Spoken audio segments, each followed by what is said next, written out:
uh, we're not looking to win an argument.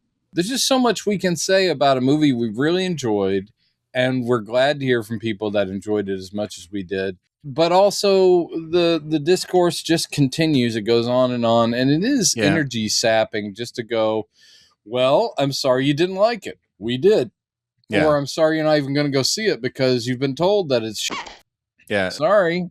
I will say I'll get a little bit off my chest because this is why I'm fatigued on it, is because I'm a YouTuber who has to deal with these comments, and they're not a ton of them. Most of you coming in the comments like the movie, or you're at least sharing your opinion in a balanced, reasonable way, and you're not being an asshole.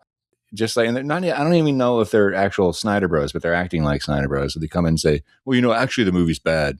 Actually, it's an objective fact that it's bad, but it's okay if you like it.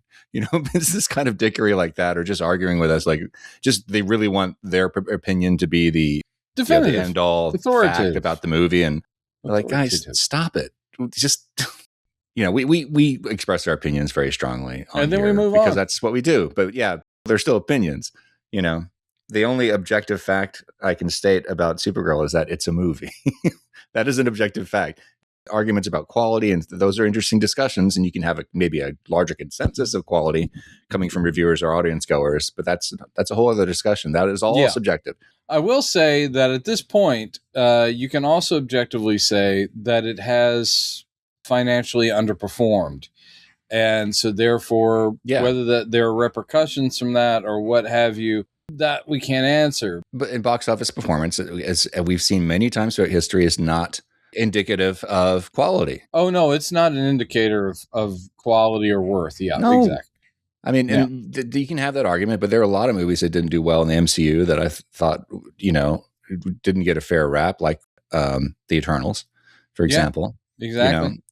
So, and Blade Runner, this is an example I brought up to some in the comments, that Blade Runner is a classic example of a movie that did not do well in the box office initially, but went on to become this cult classic that has, you look at Rotten Tomatoes reviews on that now, it's stellar. There are a lot of things that stand the test of time once the heat dies down and people find their way to it and they go, man, that was pretty good. I don't know what people's problem with it was. I think it's going to find its place in the DCU, and people will go back to go, oh, you know what? This is actually good. One thing I was saying to one guy is like, yeah, the reviews are really disappointing, but it still is a majority. It is a slim majority of reviewers actually did like the movie, and a huge majority of people who actually who aren't reviewers, just normal moviegoers, they liked it too. It's most people who see the movie like the movie, because a lot of people just haven't seen it. That's the other the biggest problem right now. Objectively, it's a horrible example of filmmaking. It's clear that Gillespie doesn't even know how a camera works. Yeah. And there are moments in it where you see his thumb just enters the picture. It's like this. And you're like, I'm sorry, where's Kara? She's behind Gillespie's thumb.